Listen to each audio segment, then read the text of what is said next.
De América Latina y buenas tardes para los que lo hacéis desde España y Portugal en este evento especial para Latinoamérica donde hablaremos de la tecnología para el tratamiento del agua System-O de la empresa DBO International. En primer lugar, José Luis Izaguirre, director de desarrollo de negocio de DBO International, nos hablará del panorama y de los desafíos de la gestión del agua en América Latina. A continuación, Teresa Pérez Rodríguez, directora general de DBO Spain, nos mostrará todos los detalles de la tecnología System-O. De nuevo, José Luis presentará varios casos de éxito con esta tecnología en la región y finalizará hablando de la colaboración y oportunidades de asociación y red de distribución con DBO International en los diversos países. También Teresa Pérez irá contestando en directo las consultas técnicas que nos dejéis en la pestaña de preguntas. Y muy importante, para aquellos que estéis interesados en la colaboración, asociación o distribución de la tecnología System-O en cualquier país de América Latina, recordad que al finalizar la presentación de José Luis y de Teresa podréis entrar en directo y resolver vuestras dudas activando vuestra cámara y vuestro micro y pulsando el botón de unirse a la etapa. Lo que sí os pido, por favor, es que debéis de esperar hasta ese momento, no hacerlo antes. ¿De acuerdo? También podréis dejar vuestra consulta de colaboración de forma escrita, si no queréis aparecer en directo, en la pestaña de preguntas y José Luis responderá en directo.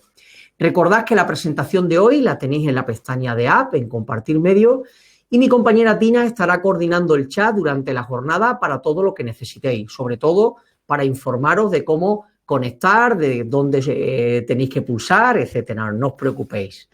Y ya sin más espera, doy paso a José Luis Izaguirre, como os decía, director de desarrollo de negocio de DBO International, para que comience con su exposición. Buenas tardes, José Luis, adelante con tu presentación. Muchísimas gracias, José Miguel. Bueno, sin más tardar, vamos a darle paso a nuestra presentación. Tú vas a empezar a compartir aquí. Excelente. Ahí la tendrías ya. Excelente. Adelante. Bueno, para dar inicio a esta presentación vamos a hacer una breve introducción de lo que es la situación en América Latina, sobre todo lo que es el saneamiento y la accesibilidad al agua en América Latina y el Caribe. Como se sabe, en América Latina albergamos aproximadamente el 1/3 de las fuentes de agua dulce del mundo. Sin embargo, seguimos teniendo problemas importantes y desafíos en el tema del acceso y el saneamiento más que todo.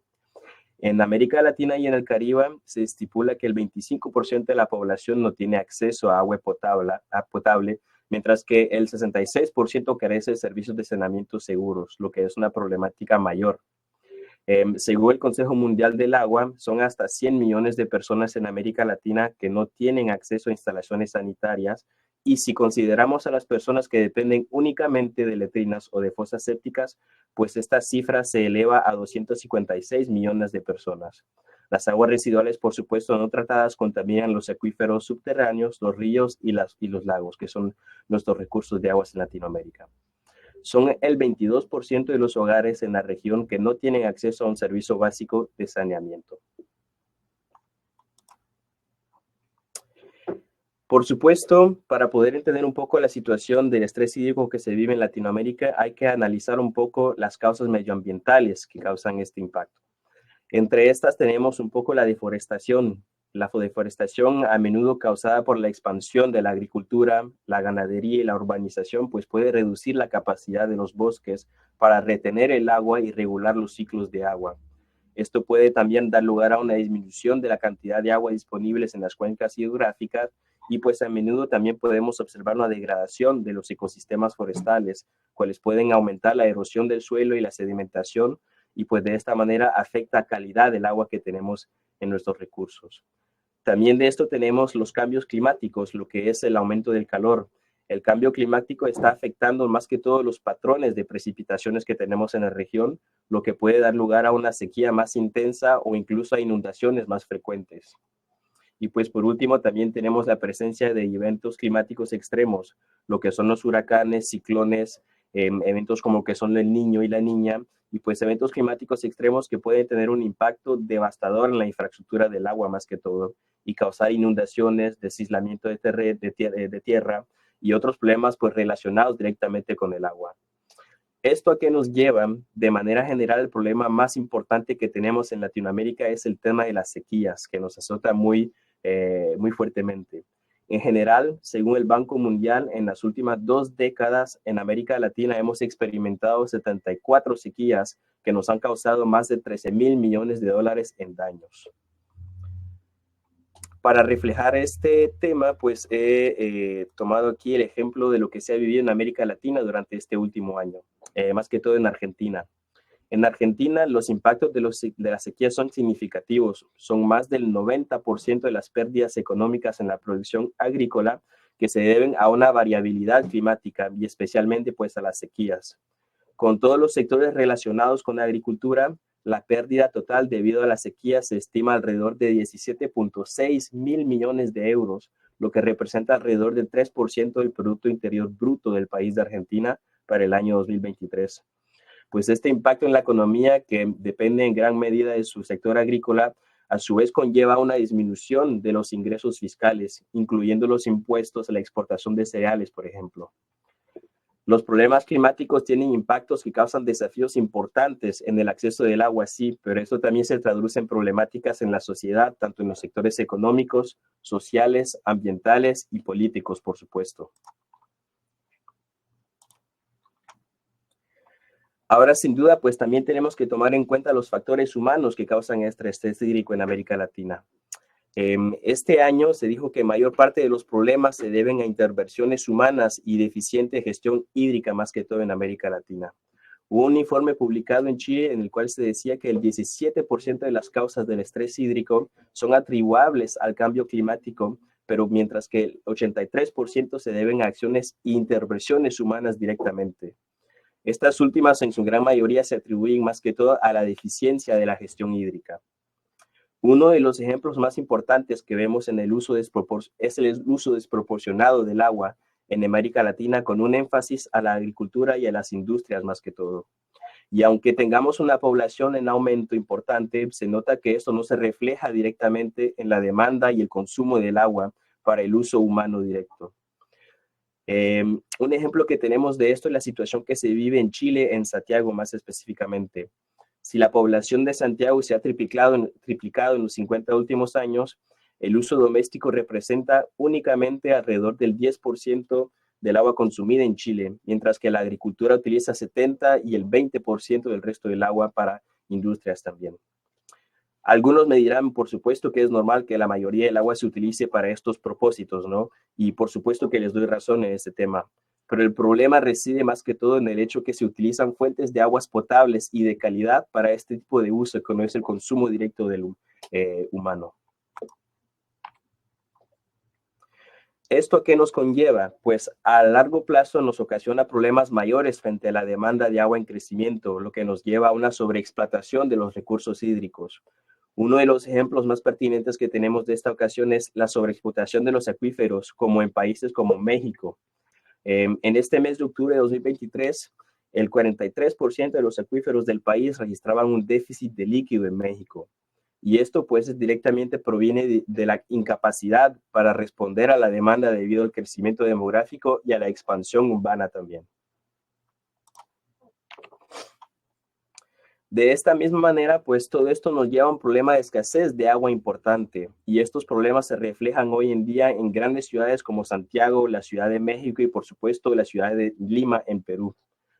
En Lima, en Perú, tenemos una población de 10 millones de personas, pero la disponibilidad de agua se sitúa entre 90 y 100 metros cúbicos por persona por año, lo que se clasifica como escasez absoluta del agua. Por otra parte, en una actualización de marzo de 2023, el Centro Nacional del Planeamiento Estratégico, el CEPLAN, estimó que a 2030 cerca del 58% de la población peruana viviría en zona de escasez de agua, lo que refleja la importancia de actuar ahora. Por supuesto, este fenómeno se generaliza en Latinoamérica, lo que nos preocupa aún más.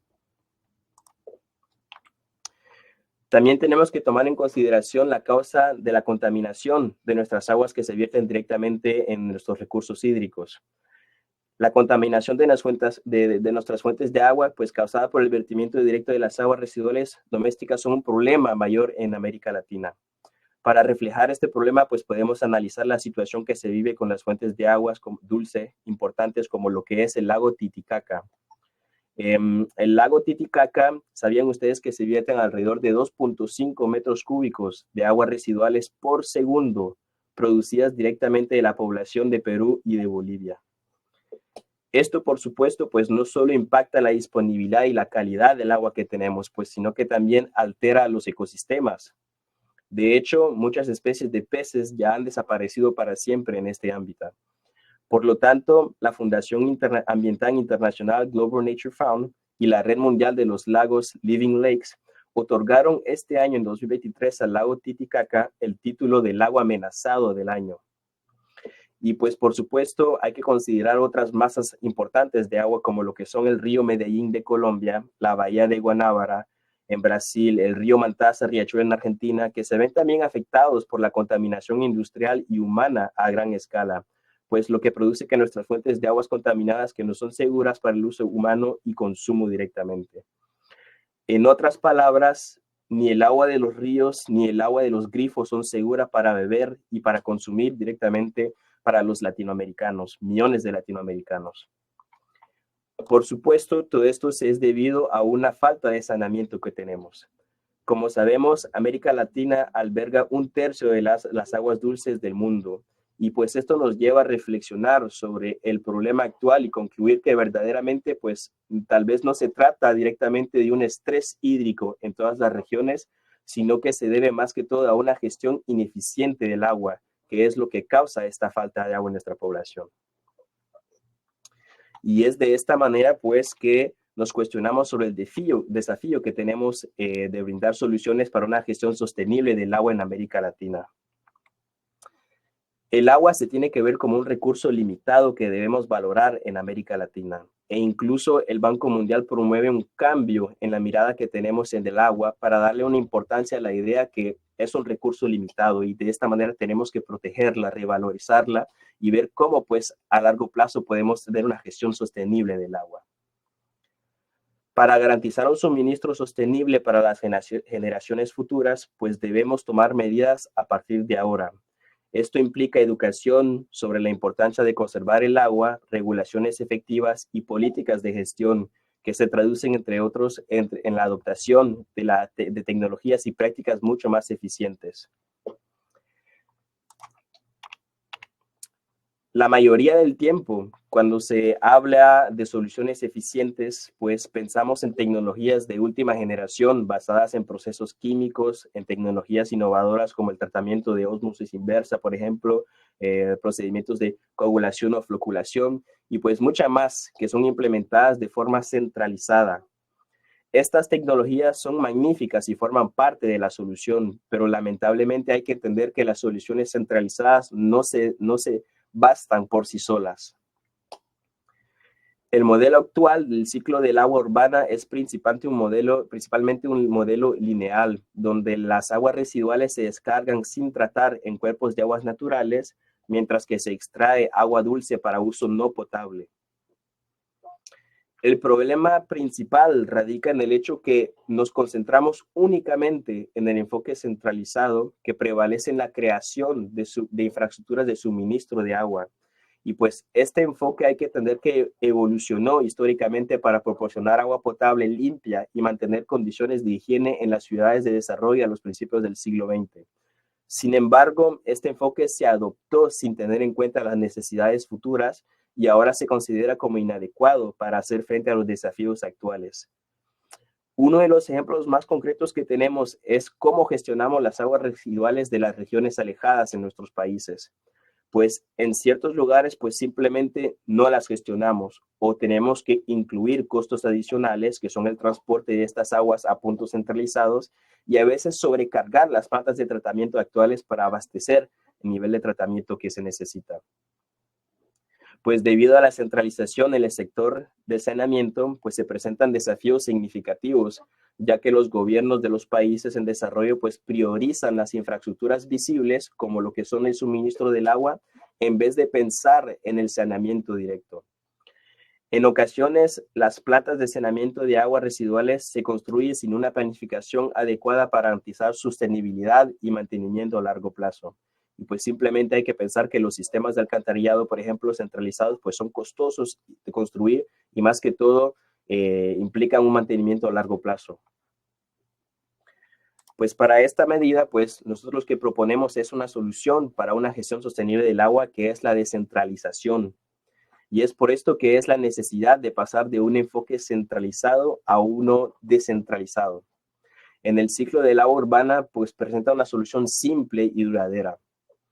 De hecho, la Asociación Internacional del Agua insiste en que la solución adecuada y sostenible para nuestros problemas actuales considerar ambas soluciones, es decir, la centralización y la descentralización. Más precisamente, se deben abordar el problema pues promoviendo diversas soluciones más pequeñas que destaquen un ciclo circular del agua. La descentralización de las infraestructuras de suministro, de tratamiento y de reutilización del agua pues pueden ofrecer soluciones mucho más sostenibles a largo plazo. Y pues esto tiene un impacto económico significativo al permitir ahorros sustanciales, al evitar la implementación de sistemas enormes y complejos y pues sus costos de mantenimiento más que todo a largo plazo. Además, pues tiene implicaciones positivas a nivel social y político, ya que la instalación de sistemas descentralizados es menos compleja debido a la menor cantidad de instituciones involucradas. Y es de esta misma manera pues que nosotros en Devo Internacional nos damos el desafío de poder cumplir con el objetivo número 6 de desarrollo sostenible, el cual tiene que como objetivo mejorar la calidad del agua, el tratamiento de aguas residuales y más que todo valorizar la reutilización segura para el año 2030. El desafío que tenemos hoy en día es más que todo encontrar una solución de tratamiento de aguas residuales que sea simple, eficiente y sostenible, y por supuesto que nos permita recuperar las aguas tratadas para un reuso apropiado. Y pues es de esta manera que queremos presentarles nuestra solución Sistemo, y pues para ello pues le daré lugar a Teresa, quien podrá explicarles en detalles en qué consiste nuestra solución pasiva descentralizada Sistemo. Hola, buenas tardes a todos. Buenas tardes, José Miguel, José Luis. Encantada y buenos días para los que nos escucháis desde otras latitudes. Permitidme que vaya compartiendo mi pantalla. Adelante, Teresa. Allá vamos.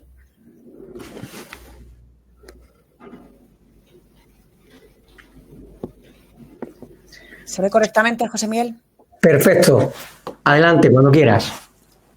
Yo les voy a contar en qué consiste la solución de depuración y reutilización de aguas residuales domésticas que le queremos describir, mi compañero y yo, a la cual denominamos Sistemo.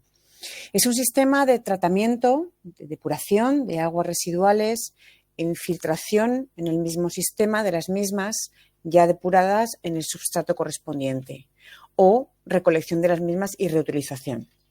En la diapositiva que tienen ustedes delante pueden ver esas dos configuraciones. Si utilizo el ratón, José Miguel, ¿se me ve en pantalla? Estoy moviendo el ratón. Sí, perfectamente, Teresa. El esquema de la izquierda es una configuración en infiltración. El agua es tratada dentro de los conductos. Se lo voy a explicar ahora en detalle y a continuación ya respetando las normativas locales en términos de depuración infiltrada en el substrato, y en la fotografía a la derecha es un esquema similar pero con una recolección de ese agua para la reutilización posterior, uno de los objetivos más importantes del sistema, como ha comentado mi compañero José Luis.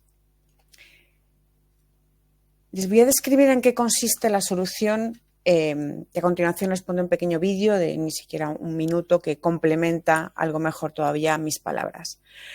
Ahí ven ustedes un esquema sencillo de una instalación donde en primera instancia, donde tengo el ratón, tenemos el sistema primario. Siempre tiene que haber un sistema primario de decantación sencilla, de los elementos más gruesos o de mayor complejidad, con desarenadores o desgrasadores en el caso de instalaciones más complejas. Normalmente suelen ser fosas sencillas, fosas simples, tras la cual el fluido que recibe o sufre la decantación primaria inicial pasa al sistema. El sistema, como ven, consiste en un conjunto de conductos. Ahora voy a coger en mi mano y les mostraré una sección de los mismos. Estos tienen 3 metros de longitud, todos los conductos. Se empalman 2, 4, 6 máximo longitudinalmente y se constituyen paralelamente en lo que denominamos peines o módulos según el caudal a tratar. Como ven, por tanto, el agua que pasa por la fosa entra en nuestro sistema, es repartida por las diferentes arquetas de reparto a los conductos, los cuales están apoyados y rodeados por una arena con una granulometría en concreto, suele ser en España, le denominamos arena lavada de río, que lo que buscamos con ello es que el fluido dentro del sistema tenga una mínima retención. Yo creo que voy a pasar a explicarlo sobre el conducto. José Miguel, si das paso me das paso en la pantalla, va a ser más fácil de seguir. Como les digo, el agua, tras pasar por el tratamiento primario, es repartido en los diferentes conductos con nuestra arqueta de reparto, dimensionando de tal modo que en el máximo, en el caudal pico, la lámina de fluido máxima llegue a la mitad del conducto. Esto es la sección de un conducto, tiene 30 centímetros de diámetro. Y las diferentes partes que ven ustedes aquí, los conductos todos son de 3 metros de longitud, 30 centímetros de diámetro, ven que tiene una base, un esqueleto de polietileno de alta densidad con unos agujeros, es decir, yo aquí echo agua y el agua pasa a través. Un bioacelerador que denominamos, que es el tejido blanco que ven ustedes aquí, que sirve para repartir de un modo homogéneo longitudinal el efluente. Un tejido, el verde, que observan que es para la proliferación bacteriana, y una membrana no tejida que permita entrar oxígeno, que salga el fluido, pero que no entre la arena. ¿Qué fenómeno se produce aquí? Esto se convierte en una especie de reactor biológico. Es decir, el efluente que viene de una primera decantación primaria llegan al sistema y se ve ralentizado y retenido un mínimo tiempo, que surge el dimensionamiento que se hace, de tal forma que las bacterias que vienen con el propio efluente, por ser agua residual doméstica, en las condiciones óptimas de temperatura y de agua en la que y de oxigenación en la que se encuentra el conducto enterrado, proliferan y tratan la contaminación que existe en el efluente. Es decir, son las propias bacterias que vienen del efluente las cuales proliferan en este sistema y permiten la depuración del efluente. ¿Qué ocurre en el interior del conducto? Las aguas residuales de por sí tienen un caudal irregular. Suelen tener más por la mañana, a continuación baja, a mediodía cuando utilizamos más a la hora de la comida, vuelve a bajar, a la hora de la cena, por la noche tiene un caudal muy reducido. Esa fluctuación de la mina de agua que dimensionamos para que sea un máximo de 15-20 centímetros, habiendo siempre una cámara en la parte superior del conducto, impulsa o favorece que las bacterias pasen de estado aeróbico a anaeróbico con mayor o menor aporte de oxígeno y con alimento cuando hay aporte de efluente o sin alimento cuando el efluente baja por la noche. Es decir, su metabolismo es llevado a una fluctuación entre estado catabólico y metabólico. Esa dualidad es un fenómeno que se llama desacoplamiento metabólico, que existe en la microbiología. Nosotros como DMO no lo hemos inventado, sino que hemos constituido desde un punto de vista ingenieril un sistema que favorece ese ambiente para las bacterias para que se produzca ese desacoplamiento, que es lo que lleva a que las bacterias digieran sus propios residuos. Es decir, lo que ven ustedes aquí, que es una sección del conducto, favorece con esa fluctuación del efluente y las condiciones de contorno que se produzca descontaminación del efluente al mismo tiempo que la digestión de los lodos de ese proceso de descontaminación. De tal modo que cuando el efluente pasa a través del conducto, ya tiene los parámetros de depuración correspondientes a las normativas. A continuación, mi compañero José Luis más adelante les mostrarán todos los certificados que tenemos a escala mundial para poder ser recolectado y reutilizado o infiltrado en el sustrato. Los 15, 20, 30 centímetros de arena que están por debajo del sistema no los tenemos en cuenta como elemento depurador. No es un sistema de infiltración. La depuración y tratamiento del efluente se produce en el interior. Lo que puede aportar de afino es 1 o 2% la arena que no se tiene en cuenta en el sistema. Por lo que una vez pasa el efluente a través del conducto, se o bien infiltra en el sustrato o bien se recolecta según el esquema, y vuelvo a la diapositiva, José Miguel, que ven ustedes, donde está dibujado la fotografía en este caso. Ven que tiene una membrana impermeable por debajo de la arena, la cual a continuación tiene unos elementos de recolecta hacia un depósito para la reutilización de ese agua en los usos correspondientes, que según las normativas de los países conllevan la eliminación de patógenos en cierto nivel, las desinfecciones correspondientes que sí que necesitan ser complementadas a la salida del sistema. Es decir, con lo que les he contado, donde no han visto ustedes que hay elementos filtrantes, ni mecánica, ni elementos químicos, la solución que les presentamos, a ver si continúa, es una solución 100% orgánica, autónoma, no consume energía, el sistema es gravitatorio, se busca en todo momento que haya desde la salida del efluente hasta el sistema una mínima pendiente, es gravitatorio en todo, salvo que hubiera grandes diferencias de cota en una zona montañosa, pero si no, no tiene ningún consumo de energía. No hay colmatación ninguna porque la digestión de los residuos se produce dentro del conducto. No sé si mi compañero José Luis lo comentará, pero se han desenterrado instalaciones de 15 y 20 años funcionando en caudales de grandes zonas residenciales y se han medido el residuo en el interior del conducto, concluyendo que había 1 o 2 milímetros de residuo mineral, que es el único que no digieren las bacterias, lo que conllevaba un riesgo de colmatación a los 260 años de vida, es decir, no existe ese lodo orgánico. No tiene, por tanto, ningún mantenimiento continuo especializado, salvo el vaciado y limpieza de la fosa. No hay mano de obra especializada necesaria, no hay olores, no hay ruido, no hay productos químicos, no hay medios filtrantes que sustituir cada cierto tiempo. La arena no sufre ningún tipo de acumulación de desecho por el fenómeno que les he comentado. No hay mecánica ninguna y, por tanto, le denominamos que es el único tratamiento secundario avanzado de aguas residuales de carácter perenne, autónomo, sostenible, duradero y ecológico. Permítanme que les proyecte un pequeño vídeo de 1 minuto y poco que explica mucho mejor que lo que yo acabo de hacer el funcionamiento.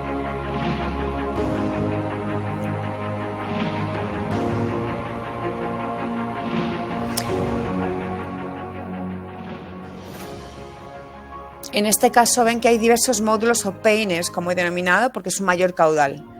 La flexibilidad de instalación es enorme, ya que nos adaptamos a las zonas libres de los desarrollos urbanísticos o municipios y podemos ubicar diferentes módulos en diferentes partes. Tiene una flexibilidad muy alta, aparte de que no condena la zona utilizada, ya que se queda enterrado el sistema, como van a ver a continuación, teniendo que acceder únicamente a los puntos de ventilación y a la fosa.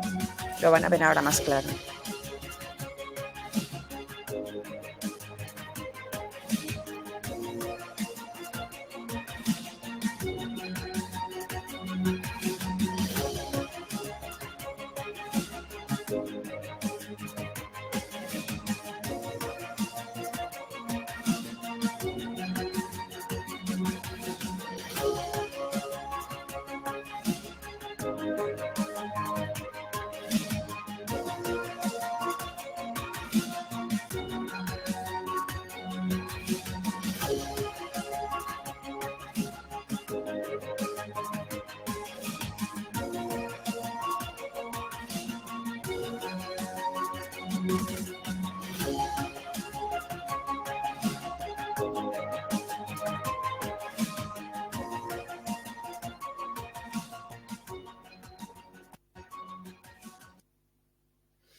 Antes de, también hay un poco los usos, en qué tipo de proyectos hemos instalado. Tenemos unas 250.000 instalaciones en todo el mundo, 35 años de historia, con instalaciones en diferentes condiciones climatológicas, geográficas, de caudal, de contaminación, como les voy a enseñar rápidamente a continuación. Municipios de 5.000 habitantes, unos 1.000 metros cúbicos al día. El límite no es el tamaño, sino la superficie. Evidentemente, estamos hablando de una solución extensiva, no intensiva. Lo que ocurre es que la configuración que tiene facilita que el área que se ocupa por habitante equivalente esté más cerca de la ocupación de una solución intensiva que de una extensiva. Si una intensiva está entre 0,5 y 1 metro cuadrado por habitante equivalente y una extensiva más bien por encima de 3-4 metros cuadrados por habitante equivalente, en el caso de la solución que les presentamos, donde a grandes caudales se puede colocar hasta en 3 niveles, estamos entre 1,1 y 1,4 metros cuadrados por habitante equivalente. La ocupación es mucho más reducida. Aún así, no deja de ser necesaria una cierta superficie según el caudal. Pero ven que hemos actuado en zonas logísticas, urbanizaciones, minas, hoteles, industrias de alimentación, regeneración de aguas subterráneas, en múltiples casos diferentes. Es muy sencillo y rápido de instalar. Los plazos de instalación es casi como un mecano. Realmente lo que más tiempo lleva son los movimientos de tierra, la parte de obra civil, la excavación correspondiente. El paquete aproximado de una instalación en un nivel son 80-90 centímetros para que tengan ese orden de magnitud, que puede estar enterrado, semienterrado en superficie, cubierto y a continuación con una rosaleda encima, se camufla completamente. Pero como ven ahí, entre 1 y 10 metros cúbicos al día en 5 días está instalado. Para una vivienda particular es una mañana, para una urbanización de 20 viviendas son 3 días laborables. O sea, es un sistema muy sencillo porque no tiene ningún elemento de industrial, mecánico ni de fontanería especializado que requiera mano de obra. Evidentemente, esta solución tiene complementos que ofrecemos por igual, experiencia de todos los proyectos que tenemos instalados, que son desinfecciones posteriores para su reutilización, como les he comentado, pasivas, por rayos ultravioletas, cloradores, de fosfatación, con diferentes fórmulas de las que disponemos cuando el sistema en sí, la contaminación, fosfatos, es muy alta y el sistema en sí, que ya lleva a cabo una reducción de los mismos, no es suficiente. Desnitrificación. Ahí no me voy a parar porque es muy técnico, pero se puede llevar a cabo la desnitrificación en valores no muy altos que nos encontramos a menudo simplemente con una recirculación del sistema, volviéndolo a pasar por el ambiente anaeróbico de la fosa, pero cuando es insuficiente se puede configurar la solución con complementos para ello. Tratamiento múltiple en serie, es decir, basándonos en el mismo principio autónomo y biológico que les hemos descrito, tenemos múltiples casos de tratamientos con esquemas de contaminación que se salen de lo más estándar. Como les he comentado, es una solución que desaparece a la vista del usuario, de las personas alrededor. Ahí veis, ven un sistema enterrado. Con mi ratón me paro en lo que es la zona, el punto de ventilación. Hay un punto de ventilación a la cota del terreno natural a la salida del sistema y otra en mayor altura antes de la fosa. Otra zona, en este caso, es un colegio en Perú, donde ven ustedes a la izquierda múltiples arquetas de reparto, porque aquí hay pues N peines o módulos, ya que el caudal es mayor, no es una vivienda particular, son unas centenas de usuarios diarios y sobre ese campo se ha plantado un campo de girasoles, porque además la transpiración y los nutrientes, la parte más de nitrógeno residuales que pueden salir a estar en esa cama de arena, favorecen el desarrollo de las plantas. Diferentes geografías, ven abajo a la derecha Argelia, 50 grados a la sombra en el desierto, a su izquierda Canadá, 40 grados bajo cero en invierno, Francia, un clima mediterráneo como puede ser mi caso, en España, o Perú, donde tenemos instalaciones por encima de 5.000 metros de altitud. Los resultados del tratamiento han superado los estándares. Aquí nos basamos en bancos de pruebas o normativa, en este caso de Quebec y de Europa. Ven ustedes a la derecha las normas, los parámetros. Aquí yo redondeo la Unión Europea, donde en términos de sólidos suspensión y de VO5 estamos en 35 y 30 partes por millón, y los diferentes campos de pruebas con los que se han certificado se obtienen parámetros muy por debajo, como ven ustedes, 10 y 12. Unas fotografías bastante curiosas en la parte superior, donde ven arriba antes antes de la fosa y a la salida del sistema.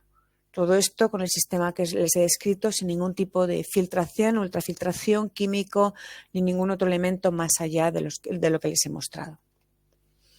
Existe desde 1987, como les hemos comentado, tenemos más de 250.000 instalaciones y no solo monitorizamos, sino que recibimos controles aleatorios de cientos de instalaciones en diferentes países, en Francia, en el caso de Europa, en Bélgica, en Canadá, en el continente americano, porque la normativa exige la supervisión, hay organismos específicos de supervisión aleatoria de instalaciones de depuración de tratamientos secundarios y en todos ellos aun con 35 años de vida, el funcionamiento y las prestaciones siguen siendo las mismas que en su puesta en carga al inicio. Y rápidamente paso por 2 o 3 casos concretos. En Canadá, un campamento minero, los 40 grados de variación, como se indica, para 50 metros cúbicos al día, 350 empleados, con la fluctuación que eso conlleva, por el momento el turno de trabajo, la noche sin ningún tipo de caudal, los momentos de vacaciones vacíos, esas fluctuaciones, el sistema tiene un comportamiento impecable y no requiere ningún tipo de mantenimiento. Uno no tiene que estar supervisando que ante una parada de la producción o de la afluencia o una bajada importante del caudal se pueda producir algún tipo de obturación o problema en el funcionamiento. Estamos en los Emiratos Árabes Unidos. Esto es un sistema instalado para unos aseos públicos donde se ha utilizado el agua reutilizado para el riego del jardín y se ha convertido en una zona desértica, en un jardín público con el agua tratada de esos aseos. Aquí estamos en Argelia, en este caso el agua se reutiliza para lavadero de coches. Evidentemente cada país tiene su normativa y en consecuencia la desinfección posterior del sistema que se tiene que hacer, se tiene que adaptar a la normativa correspondiente. En los países del Magreb, del norte de África, la reutilización del agua se busca en todo momento facilitar. En Europa nos encontramos muchas veces con bloqueos administrativos que son complejos, con que se están ahora mismo debatiendo a nivel europeo. En este caso ven una vista de pájaro, donde ven ustedes esos puntitos verdes, son todas las arquetas de reparto. Hay un caudal importante, todo eso a continuación se entierra, no se ve para nada y todo el agua que es tratada, el caudal aquí, no sabría decirles cuánto puede ser el caudal aquí, pero fácilmente entre 50 y 100 metros cúbicos al día se reutiliza para lavar los coches, para los túneles de coche. Y en este caso, no es un caso muy específico, en México, donde la administración es un colegio, una zona desértica con unos cortes de agua muy frecuentes que impedían que los niños, es un colegio, pudieran asistir al colegio porque no tenían agua con la cual lavarse las manos. Y ni tampoco tenían capacidad económica ni de acceso para mantener el sistema, ni de aporte eléctrico para sistemas más complejos, por lo que se instaló el sistema, está debajo de la losa, ven aquí ustedes, de acceso al colegio, no se ve para nada, y se puso un sistema de desinfección posterior permitiendo específicamente en este caso la administración correspondiente la reutilización del agua para el lavado de mano de los niños los días que hubiera cortes de agua. Y eso permitió que hubiese una continuidad en los días de colegio de los niños y no esas interrupciones que tenían. Y sin más, vuelvo a dar paso, voy a quitar mi compartir pantalla a mi compañero José Luis, que va a continuar con la exposición de nuestra tecnología. Excelente, muchísimas gracias, Teresa. Todo esto aquí lo acaba de presentar aquí mi compañera Teresa, entonces lo vamos a poder saltar. La parte de nuestra empresa, nosotros de BEO Internacional, ¿quiénes somos? Somos una compañía canadiense que estamos basados en Quebec, en la provincia de Quebec, y tenemos ya más de 20 años de experiencia en el término de saneamiento, y la tecnología existe más de 30 años de existencia. A lo largo de los años, en 2012, decidimos de expandir nuestro campo de distribución y pues en 2012 fundamos la institución de DBO Francia y DBO Internacional al mismo tiempo para poder colaborar más que todo en Europa. Nuestra visión es ser un referente mundial en el ámbito del agua para mejorar la calidad de vida de todos, siguiendo los principios naturales, ecológicos y para el respeto y el bienestar del planeta. Y nos hemos dado como misión de crear y aplicar soluciones innovadoras y respetuosas con el medio ambiente para el tratamiento y más que todo la reutilización de las aguas residuales en cualquier situación y en cualquier lugar del mundo. A lo largo de nuestras experiencias y a lo largo de estos 23 años que tenemos de existencia, pues las soluciones las hemos aprobado y hemos podido decir que hoy tenemos soluciones eficaces de forma ecológica, económica y duradera. En esta imagen ustedes pueden ver un muestreo que se hizo en un campo minero en Perú, donde el agua fue tratada únicamente por nuestro sistema O, y ustedes pueden ver al nivel la claridad del agua sin ningún tipo de materia en suspensión y ningún tipo de residuo dentro de esta agua. Como le explicaba Teresa, a lo largo de los años, pues dependiendo del país, hemos tenido que someter nuestro sistema a las normativas de cada país que nos exigen pues regular y verificar que el funcionamiento del sistema pues sea continuo. Aquí en Canadá tenemos una normativa que nos exige que una vez por año mínimo, tenemos que verificar los niveles de agua dentro de los sistemas de los pisómetros para asegurarnos que el funcionamiento pues sea propio y sea continuo. Y a través de estos 20 años que tenemos de experiencia, pues en el 2021 teníamos 99.07% de los casos donde los niveles de agua demostraban que los sistemas funcionaban sin ningún tipo de problema. El menos de 1% de los casos donde tuvimos problemáticas fueron causados directamente por la instalación, en las cuales no se siguieron los guías de instalación de DBU internacional o por el mal uso directamente del usuario, dependiendo de qué tipo de uso de materia pues se vertía directamente en el sistema.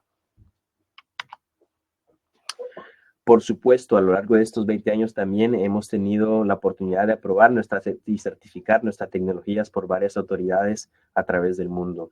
En Canadá, para el tratamiento de desinfección de aguas residuales y residencia, pues tenemos la normativa, la CAN-ABNQ 3680, y también tenemos la certificación para el tratamiento secundario y avanzado de desinfección en Quebec para proyectos pequeños, es decir, para proyectos así como residencias y habitaciones de 3 a 4 habitaciones. En Estados Unidos también tenemos la certificación de la parte de la Fundación Nacional de Saneamiento, que es la normativa 40. En Francia tenemos autorizaciones ministeriales y también evaluación técnica y emitida por el CSTB, que es el Centro Científico y Técnico de las Infraestructuras en Francia. También tenemos normativas en toda Europa, la marca CE, y pues más que todo también tenemos normativas en Bélgica y Luxemburgo. Las soluciones de sistema pues están aprobadas también en cuanto a autorizaciones de España, Argelia, Marruecos, Senegal, la ciudad de Dubái, por supuesto. Trabajamos para minas en Perú y muchas más otras que están en progreso. Incluso esta última semana, pues tuvimos certificaciones en países como Jamaica, donde ahora podemos trabajar con proyectos de más de hasta 50 metros cúbicos de instalación por proyecto. En estos últimos años también Sistemo ha recibido recientemente la famosa etiqueta Solar Impulse en octubre de 2020, que es una certificación que se otorga a las soluciones más ecológicas y sostenibles de todo el mundo. Y pues es de esta manera que venimos a ver nuestra red de distribución que tenemos hoy en día en 2023, donde estamos presentes en más de 25 países a lo largo del mundo. Y de esta misma manera, pues el propósito principal del webinar de hoy es de presentarles a ustedes una oportunidad de colaboración en las cuales más que todo necesitamos su ayuda para poder expandir nuestro nivel de conocimiento y más que todo brindar el soporte que se necesita en Latinoamérica. Ustedes podrán contactarme directamente a partir de este logo. Ustedes pueden escanearlo con su teléfono y llenar directamente el formulario que se pone, y pues a partir de aquí podemos discutir. Y más que todo lo que queremos darles a entender es que a lo largo de estos años pues hemos tenido la oportunidad de trabajar en Latinoamérica y con distribuidores de varios países, y de esta misma manera para los distribuidores que quieren trabajar con nosotros pues tienen la oportunidad de beneficiar de una cantidad de material múltiple, que sean ya herramientas como folletos, roll-ups, carteles, videos, certificaciones.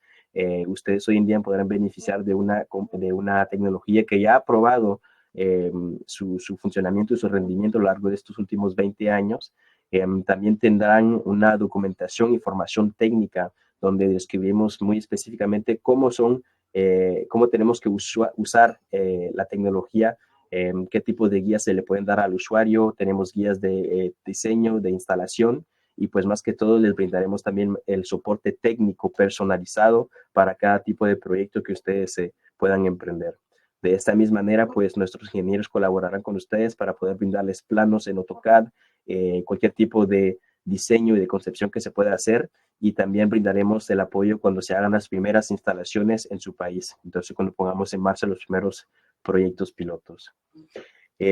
Nosotros estamos abiertos a colaborar ya sea con distribuidores directamente que puedan formar parte de nuestro equipo, pero también estamos dispuestos a colaborar con ya sea compañías de ingeniería, de arquitectura que nos podrán prescribir en la tecnología, ya sean vendedores aparte, y pues estamos abiertos a poder colaborar con ustedes y evaluar cualquier tipo de estrategia, más que todo económica y de precios y de venta, para poder pues hacer llegar nuestra solución más que todo en Latinoamérica.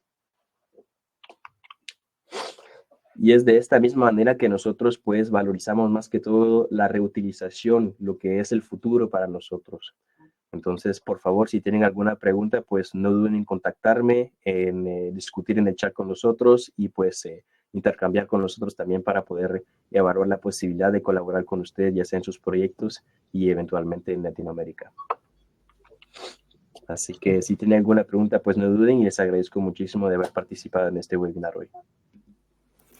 Bueno, pues muchas gracias, José Luis, muchas gracias, Teresa. Ha sido muy interesante vuestra intervención y vuestra presentación. Y si os parece, pues ahora vamos a llevar a cabo la ronda de preguntas, de las preguntas técnicas con Teresa, y también a partir de este momento dejarnos que contestemos alguna primero, ya pulsando el botón verde que tenéis en vuestra parte inferior, que pone Join Stab o subir al escenario. Podríais subir al escenario con vuestra cámara y con vuestro micrófono y hacerle cualquier consulta en directo que queráis a José Luis. También tened en cuenta que si no queréis aparecer en directo, le podéis dejar la pregunta a José Luis en la pestaña de preguntas y automáticamente se la leemos para que él la pueda contestar en directo. ¿De acuerdo? Por tanto, preguntas técnicas para Teresa, preguntas de colaboración y asociación con José Luis. Lo vamos a ir haciendo así. Así que, si te parece, Teresa, comienzo ya con alguna pregunta. Nos preguntaba Jorge Luis Zalcíbar, nos hacía dos preguntas. En primer lugar, desde Perú, ¿el sistema System-O puede funcionar para vertimientos superficiales? ¿Qué significa exactamente vertimientos superficiales? Necesitaría que me especificara un poco esto. Supongo que para vertidos de aguas residuales en superficie, entiendo. No nos ha definido tampoco. De aguas residuales, no de escorrentías, supongo, porque... Entiendo que de aguas residuales. También nos pregunta Jorge, vamos a dejar si quieres que nos la aclare, nos hacía una segunda pregunta, que ¿cuál es la vida útil de estos elementos y cuáles son las labores de mantenimiento y frecuencia del mismo? Vale, a ver, lo primero, respecto a las aguas, simplemente hago una aclaración. El sistema está dimensionado para aguas negras.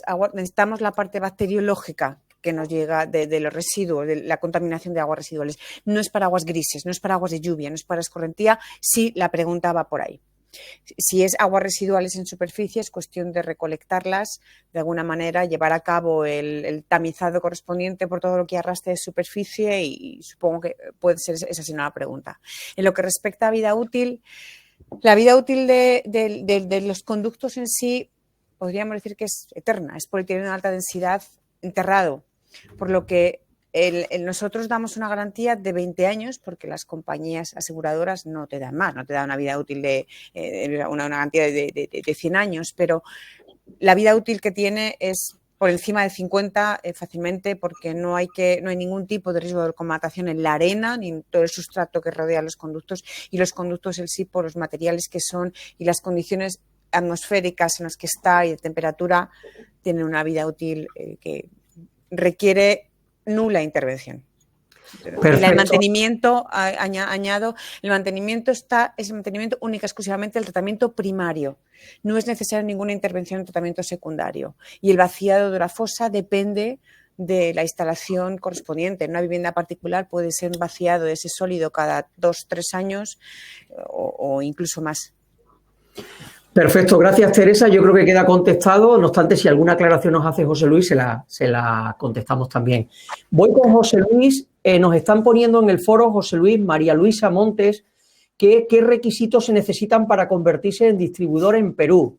Nos preguntaba María Luisa. Y también Richard, si te vas al foro, nos preguntaba que le interesa ser distribuidor en Bolivia y nos deja su correo. ¿De acuerdo? A ver si podemos ya irle contestando y así vamos simultaneando contigo y con Teresa. Claro que sí. Bueno, en la primera cosa, pues lo que queremos es más que todo implementar un proceso en el cual podemos tener una distribución, pero también un proceso de ventas. En términos de requisitos, lo que queremos es gente que esté disponible a poder trabajar con nosotros de manera ya sea a tiempo completo o tiempo parcial, pero más que todo que nos dé acceso también a un tipo de clientela que ya conozcan y que conozcan un poco las normativas del país, que conozcan las certificaciones, más que todo las necesidades para poder implementar ese tipo de solución. En lugares como en Perú, ya tenemos un distribuidor que es directamente de Leo Perú, pero también estamos abiertos a cualquier tipo de colaboración con nuestro distribuidor, ya sea por medios de ventas, y él específicamente pues trabaja únicamente con proyectos mineros, así que tenemos la posibilidad de trabajar con otros tipos de proyectos, ya sea como en Chile, con lo que es la industria de porcina o de puercos, por decirlo así, y sí. Pues entonces tenemos una multitud de opciones en las cuales podemos trabajar y estamos abiertos a cualquier tipo de colaboración.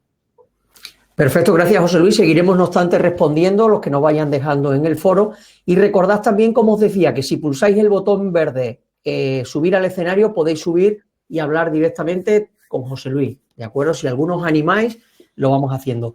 Continúo contigo, Teresa. Nos pregunta Carlos Castaño que cuál es el tiempo de tratamiento y cuál es el tiempo de estabilización del tratamiento desde el día 0. Supongo que pregunta el tiempo de puesta en carga. Desde el momento que se instala y se comienza a alimentar, estaríamos hablando entre 4 y 10 semanas, dependiendo de la contaminación que trae el efluente, para la estabilización de la cuna bacteriológica. Entre 4 y 10 semanas. De 4 y 10 semanas para alcanzar. No obstante, es importante indicar que por la forma, por el principio del sistema, la prestación, ese sería el alcance de la prestación objetivo, pero la prestación va incrementándose, aumentando a lo largo del tiempo, no reduciéndose. No es como otros sistemas donde hay sistemas de filtrado que se van colmatando y en consecuencia la prestación va bajando a partir de un momento. Hay que actuar, en este caso no, porque a medida que prolifera de un modo más intenso la cuna bacteriológica, la prestación y los valores de descontaminación que se arrojan son a mayores. Pero hasta que se obtiene el valor que se ha comprometido normativo, entre 4 y 10 semanas máximo. 4 y 6 suele ser lo normal. Perfecto, sigo contigo, Teresa.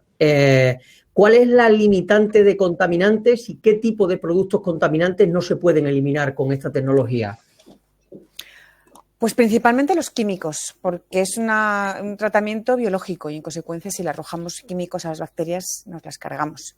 En consecuencia estamos hablando que el ratio entre la DQO y la DBO estaríamos hablando un máximo de 3, 4, pero hay que ver específicamente en cada caso. Esos son los parámetros de mayor riesgo para cualquier tecnología bacteriológica y esta entre ellas. Perfecto, gracias Teresa. Continúo, voy a hacerle alguna pregunta a José Luis. Nos preguntaba Fabián, José Luis, si tenéis representante ya en Paraguay. No, por el momento no tenemos representantes en Paraguay. En las regiones donde tenemos representantes, para tal vez aclararles este punto, tenemos distribuidores en Perú únicamente. En Colombia ya tenemos algunos contactos, tenemos incluso ya proyectos en marcha en Colombia, ya sea en proyectos domiciliarios, residenciales o también en hoteles, más que todo en la región del este del país. Entonces, de esta manera estamos abiertos a cualquier tipo de colaboración. Y en México también tenemos algunos contactos, pero no tenemos distribuidor concreto. Entonces, de manera general, solo en Perú tenemos un distribuidor en este momento. Perfecto. Nos preguntaba también Raúl Herrera, nos decía por aquí que estaba interesado en ser colaborador, distribuidor en México. La verdad que nos están dejando bastantes indicaciones. No obstante, José Luis tendrá vuestro correo, con lo cual se podrá ir poniendo en contacto con cada uno de vosotros a partir de este momento y ir viendo uno a uno. Continúo con Teresa. Nos preguntaba Fernando Esteves que tiene entendido que se han realizado unas pruebas con este sistema en el Centro Experimental de Nuevas Tecnologías del Agua del CENTA en Carrión de los Céspedes, aquí en España. ¿Es posible comentar cuáles han sido los resultados? No hemos podido, por cuestiones administrativas internas del centro, todavía no se ha llevado a cabo el proyecto experimental. En cuanto lo llevemos a cabo, lo publicaremos. De acuerdo, Teresa, gracias. Nos preguntaba también Julio Granja, para ti, José Luis, que si tenéis representantes en Uruguay, que le interesa y nos deja su correo. Sí, como lo especifiqué, por el momento solo tengo un representante actual en DBO Perú. Entonces, toda la otra región de Latinoamérica estamos en este momento en búsqueda de representantes. De acuerdo, Juan Pablo Busalmén también nos dice: somos una asesoría técnica en gestión de agua, nos interesa ser representantes en Argentina. Vale, vamos sumando. Os recuerdo que si alguno queréis hacer ya la consulta directamente con vuestra cámara y con vuestro micrófono, simplemente pulsáis el botón verde, aparecéis en el escenario y podéis hablar directamente con José Luis. Voy con alguna pregunta más técnica. Nos la hacía Sara Pérez para Teresa. Buenas tardes. ¿Qué capacidad de tratamiento de carga contaminante en habitantes equivalentes tienen estos sistemas de depuración? En habitantes, a ver, habitantes equivalentes más bien indica o es una referencia para el caudal. Caudal no tiene límite, es cuestión de que tengamos espacio para ubicar la instalación. En lo que respecta a contaminación, que no está tan directamente relacionado con el término habitante equivalente en sí, que es más quizá caudal, pues que se mezclan esos dos términos, pero hemos actuado hasta en 5.000, 6.000 partes por millón de DBO en instalaciones en el Magreb, o sea, con unas cargas muy altas en contaminación biológica. Perfecto. Y también nos preguntaba Sara, Teresa, que qué concentraciones de DBO, de QO, sólidos en suspensión, nitrógeno y fósforo total se consiguen con estos sistemas en el efluente final. ¿Hasta dónde podemos llegar? Cumplimos con el Real Decreto actual que existe en España en los valores de 35, 30, o sea, cumplimos a rajatabla y como tal está certificado y contrastado en múltiples instalaciones. O sea, son los valores que se exigen a cualquier sistema de depuración del Real Decreto 1970. Es el 509 de 1996, vamos, los límites que se manejan de 25, de 125 en DQO, esos son los límites normativos con los que cumplimos. En el caso de España estoy hablando, ¿vale? José Luis puede hablar más del caso de América del Sur, pero siempre suelen ser las normativas locales. Perfecto, gracias Teresa. José Luis, Sebet David Paredes también nos decía que le gustaría poder trabajar con vosotros en Puno, en Perú. Y nos deja también su correo. Excelente, muchísimas gracias. Toda esta información la vamos recopilando y después ya os podréis ir poniendo en contacto con ellos. Vale, continúo leyendo alguna más para Teresa.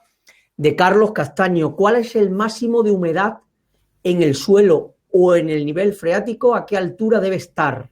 A ver si te la repito. ¿Cuál es el máximo de humedad en el suelo o en el nivel freático? ¿A qué altura debe estar? Me la hace un poquito enrevesada. No, bueno, tenemos que estar por encima del nivel freático, fácilmente 1 metro. Tenemos que evitar, salvo puntualmente, que haya una inundación y una subida de la lámina de agua, pero tenemos que evitar que el sistema esté saturado bajo el nivel freático. Hay que hacer la subida de nivel correspondiente del terreno para ponerlo por encima. Perfecto. Teresa nos pregunta, Francisco José Esteves, ¿la aireación se lleva a cabo mediante tuberías para aireación por convención? ¿Se pueden utilizar la superficie donde se instala este sistema para otros usos como un parking para vehículos, etcétera? Sí, la ventilación es natural, no tiene ningún sistema de convección, tiene su sistema de ventilación conectado a los conductos de este MO y su salida a nivel de la fosa. No es una ventilación forzada y la superficie se puede ocupar para cargas ligeras. Se han colocado, como han visto, una solera por donde pasaban niños. Tina, gracias por ponérmelo, ¿vale? Porque si no ya no me da tiempo, me tienes que ir poniendo para aquí, gracias. Estamos teniendo a José Miguel. Ay, no, disculpa que estaba hablando con mi compañera Tina que me estaba coordinando. Tenemos mucho movimiento en el chat y necesitamos coordinarlo. No, pues que me calla por si no me oían. Pero vamos, no. El límite a la hora de colocar algo encima, tenemos que facilitar que haya una respiración del sistema y sobre todo lo que no se puede es aplastar el sistema. Por eso no se puede colocar encima un edificio. Pero sí puede ser un aparcamiento de vehículos ligeros que no tengan una rodadura continua, sino simplemente aparcamiento y, por supuesto, un parque infantil o un espacio verde. Exacto. Un espacio verde. Se puede reutilizar de cualquier manera que no sea directamente una construcción para aplastar los conductos. Perfecto, pues voy con una pregunta para los dos. Ahí nos puede contestar José Luis y dejamos descansar un poco a Teresa. No. Mira, nos dice Byron Arroyo desde Quito, Ecuador, que qué tan complejo es el mantenimiento del sistema y que si nos pregunta que si tenéis distribuidor en Ecuador y que estarían muy interesados en ser uno de ellos. Claro, ¿vale? Que sí. Por la parte del mantenimiento es muy simple. Habitualmente no tenemos que hacer un mantenimiento como en sí al sistema. Lo que nosotros recomendamos y lo que nos exige, por ejemplo, aquí la normativa en Quebec es de regular los niveles de agua dentro de la tubería. Entonces yo en un cierto punto de la tubería tengo acceso a cada tubería para saber si los niveles de agua pues fluctúan dentro de la tubería. Y ya pues a ciertos puntos, si el nivel de agua pues siempre queda el mismo o no se vacía, pues ya puedo determinar si hay algún problema o no. Pero un mantenimiento en sí no tenemos que hacerlo directamente. Salvo el tratamiento primario. Salvo la fosa séptica o el tanque séptico, que eso por supuesto, una vez que ya alcanza, digamos, el 30% de la capacidad, pues una vez por año o 2 años, pues se vacía la fosa séptica. Y quería añadir una cosa, discúlpame José Miguel, y es que en grandes instalaciones muchas veces ofrecemos, por tranquilidad del cliente, es tanto una cada 6 meses, 1 año, el introducir cámaras en los conductos para ratificar y mostrar que no hay ningún tipo de residuo, no hay riesgo de colmatación y, por supuesto, se tiene acceso en todo momento al agua que está saliendo del sistema, tanto si se recolecta en el tanque de recolección como si se infiltra, porque tenemos tomadores de muestras permanentes donde 24 horas, 365 días al año se puede sacar muestras y comprobar la prestación de descontaminación. Perfecto, gracias Teresa. Tenemos con nosotros a Jorge Castro. Jorge, ¿nos escuchas? Sí, ¿me copian ustedes? Sí, te escuchamos, lo que no vemos tu cámara, pero bueno, si no quieres activar la cámara, como quieras. Coméntanos. Soy demasiado buen mozo, pues de pronto los impresiono demasiado. Díganos, Jorge. Desde Bogotá, Colombia, ¿es compatible que en un mismo país seamos varios los distribuidores? Sí, claro que sí. En varios países pues podemos tener varios tipos de distribuidores y dependiendo de qué tipo de proyecto se puede hacer. Algunos se enfocan más en proyectos privados, algunos son en proyectos públicos. Algunos, por ejemplo, únicamente se dedican a las instituciones mineras. Entonces, dependiendo de qué tipo de proyectos se pueden implementar, pues estamos abiertos a eso. La empresa nuestra lleva 32 años trabajando en este tema. Nosotros diseñamos, construimos, alquilamos, vendemos y operamos plantas de tratamiento de aguas residuales domésticas.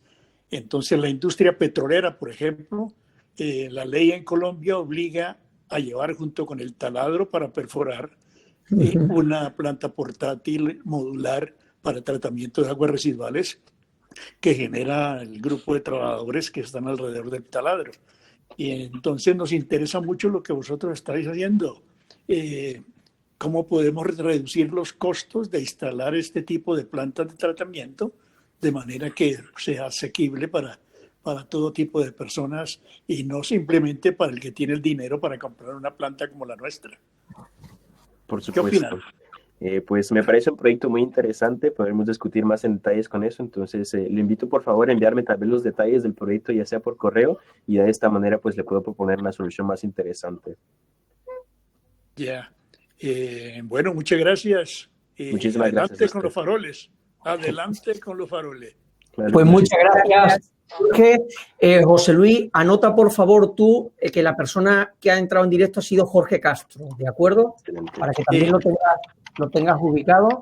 Una pequeña pregunta para ti, José Miguel. ¿Tendremos Sí. acceso después a las preguntas del chat y a Sí.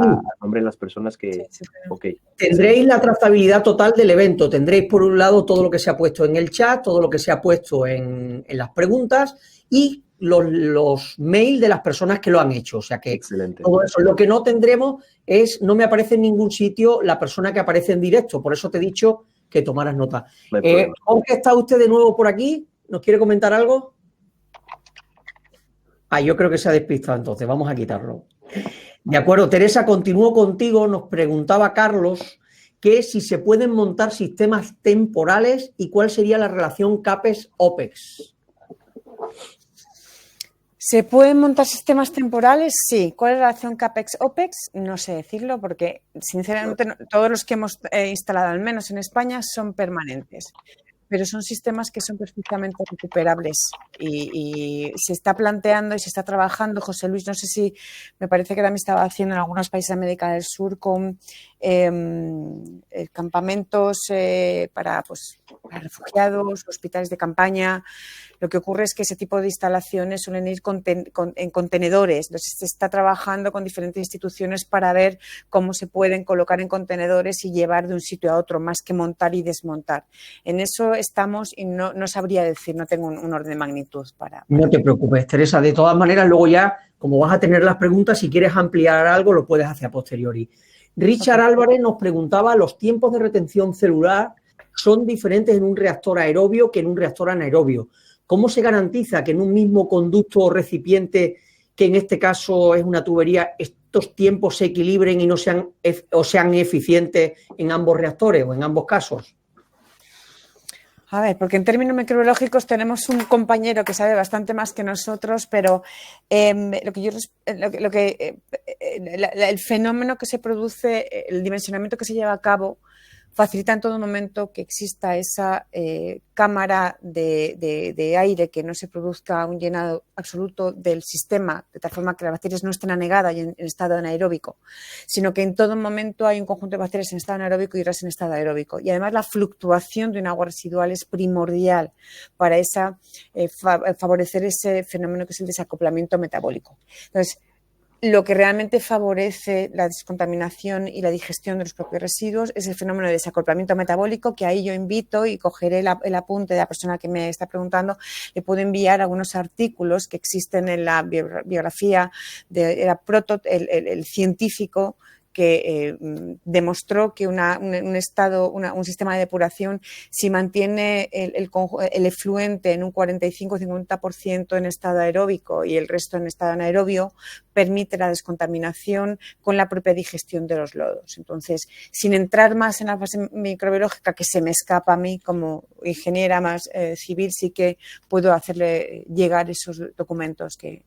No te preocupes, Teresa, que lo podemos hacer llegar después, como te decía. Os sigo recordando que los que queráis aparecer en directo, ya sabéis, le dais al botón verde y aparecéis directamente y podéis dejar vuestra consulta en directo a José Luis. Una pregunta para José Luis nos la hace Isaías Vargas. ¿Cuánto tiempo tardaría en llegar un módulo para un proyecto en el norte de México, José Luis? Te agradecería si puedes un poco explicar la logística, porque supongo que todo saldría desde Canadá, ¿verdad? Claro. Bueno, para explicar un poco el proceso de logística, nosotros aquí en Canadá más hablamos todo el paquete que ustedes necesitan. Entonces, conocemos el diseño, determinamos qué cantidad de conductos, qué cantidad de arquetas de reparto, qué cantidad de tubos se necesitan. Y ya lo único de material que ustedes van a tener que buscar en su parte va a ser el material local, como la arena, la tubería de PVC, la membrana. Esos pues a ciertos puntos son menos costosos en su país. Y a partir de aquí, pues yo lo que hago es que lo meto en un contenedor, ya sea de 40 a 45 pies HiQ, y de esta manera pues lo mandamos ya sea por vía terrestre o por vía marítima. Entonces, para México tenemos por lo menos unas 2 a 3 semanas, digamos así, por lo máximo para llegar. y soy capaz de enviar también contenedores de aquí, por ejemplo, a Senegal en un periodo de 21 días, dependiendo del tiempo de tránsito de los barcos también. Entonces, podemos decir que del momento que reciba yo una comanda, pues serían alrededor de 3 a 4 semanas. Perfecto, pues queda aclarado, José Luis. Juan Pablo Busalmén nos dice que una variable determinante para Argentina, desde donde nos hace la consulta, es el costo por persona equivalente. ¿Podríais comentar al respecto, por favor, sobre este costo aproximado por persona equivalente? El costo Tengo órdenes de magnitud europeos. Yo creo que mejor José Luis okay. Para países más dentro es que los órdenes para mí es un poco complicado porque los órdenes de magnitud van a cambiar de país en país y más que todo es que nosotros no hacemos el costeo directamente por persona equivalente, sino que lo hacemos en función de la carga que tenemos que tratar. El nivel de contaminación puede variar de persona y entonces esto es lo que va a fluctuar el precio y la cantidad de tuberías que necesitemos que cargar. Por ejemplo, en Senegal o en países como África, la cantidad de agua es inferior, pero la concentración de contaminantes queda lo mismo. Entonces, para nosotros la concentración es más importante, lo que significa que al final voy a necesitar más tuberías.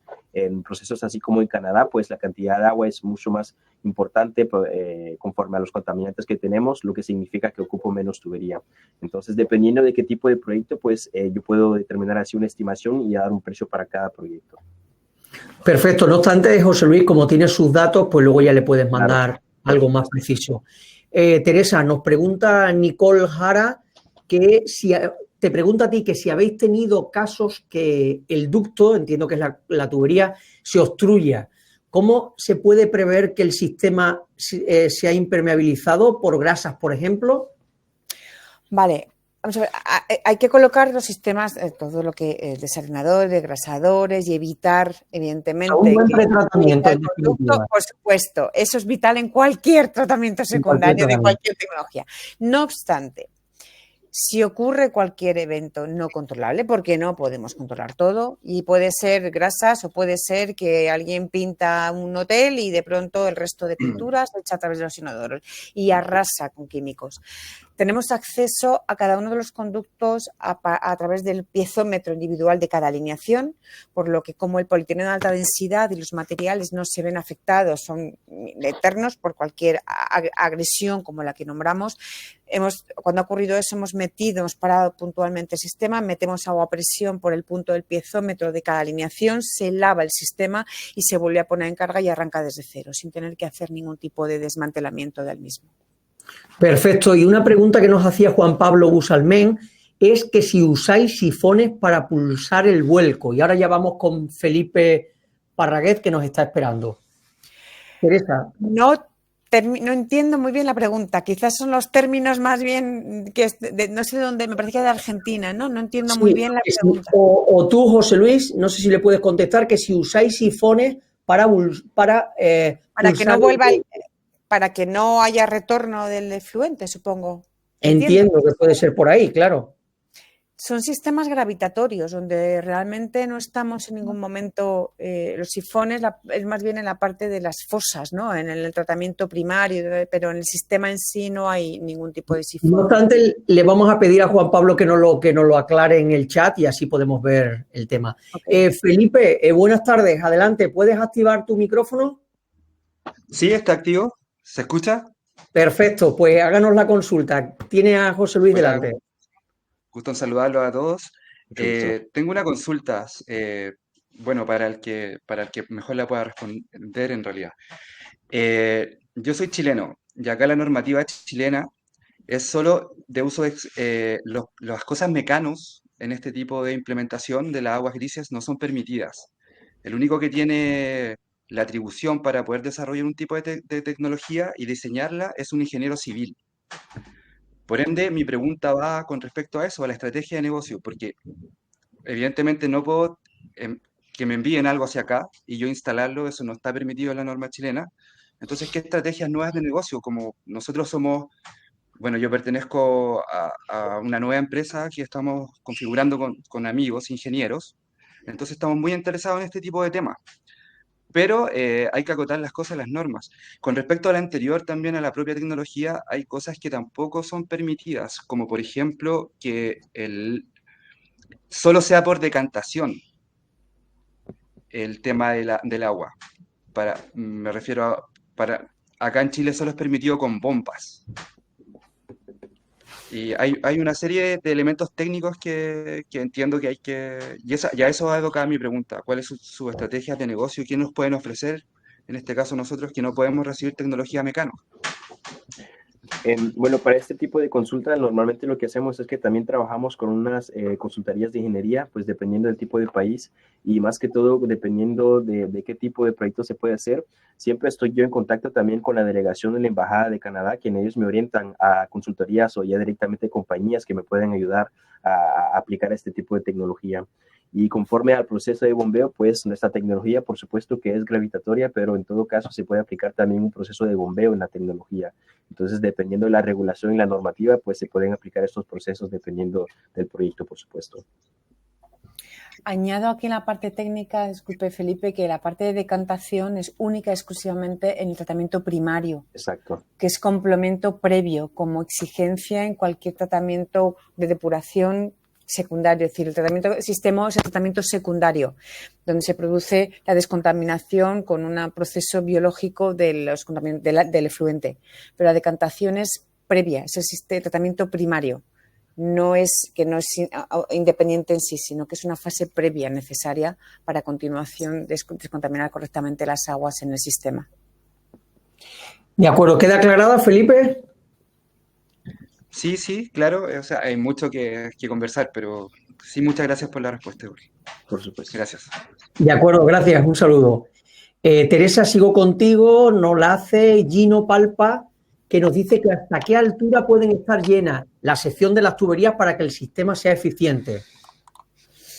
Se dimensiona para que la fluctuación del efluente esté entre máximo 15-20 centímetros, pudiendo, por supuesto, que haya una inundación o puntualmente durante 24, 48, 72 horas estén completamente llenas. La capacidad es mucho mayor que la lámina con la que se dimensiona. Pero son los criterios que se aplican. Estupendo. Nos preguntaba Asicobar Carvajal que en el caso de implementar una recirculación para desnitrificar y cumplir la normativa, ¿es necesario un sistema de bombeo de recirculación? Sí, claro, la recirculación siempre conlleva bombas que a la salida del sistema lleven un porcentaje del efluente según la concentración de nitrógeno hacia la fosa, previamente a la misma, para volver a pasar el efluente por el ambiente anaeróbico de la fosa y de nuevo por nuestro sistema. Siempre ahí entra un bombeo. Perfecto, voy con José Luis. Miguel Iturralde nos pregunta que si tenéis alguna instalación en Ruanda. ¿En Ruanda, en África? Sí. No, en Ruanda no tenemos en Burkina Faso, tenemos también en Senegal, si no me equivoco también tengo en Togo, pero no tengo en Ruanda directamente. De acuerdo. Teresa, nos preguntaba Carlos que cómo es el proceso de mantenimiento del sistema, cómo lo llevamos a cabo ese mantenimiento.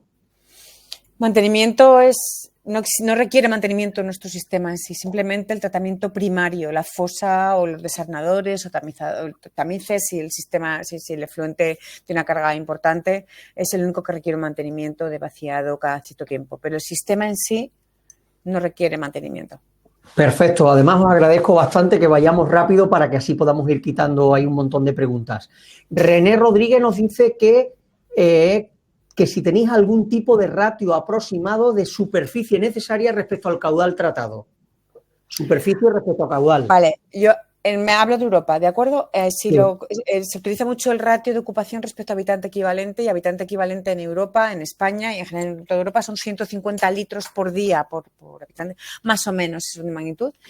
Eso, la ocupación, si tenemos unos caudales muy, muy altos, la ocupación mínima que podemos llegar a tener, la máxima optimización, colocando el sistema en varios niveles, es entre 1,2 y 1,4 metros cuadrados por habitante equivalente. Si lo ponemos en un sistema extendido, es a mayores, pero si necesitamos contener lo máximo posible, esa es la mayor optimización. Una pregunta quizás para José Luis de Miguel, que dice que si este sistema es válido para hospitales rurales. Sí, va a depender de qué tipo de explicación se tiene que hacer. Por ejemplo, esta semana acabamos de hacer nuestros primeros proyectos con hospitales en Senegal. Acabamos de expedir 6 contenedores para ese país.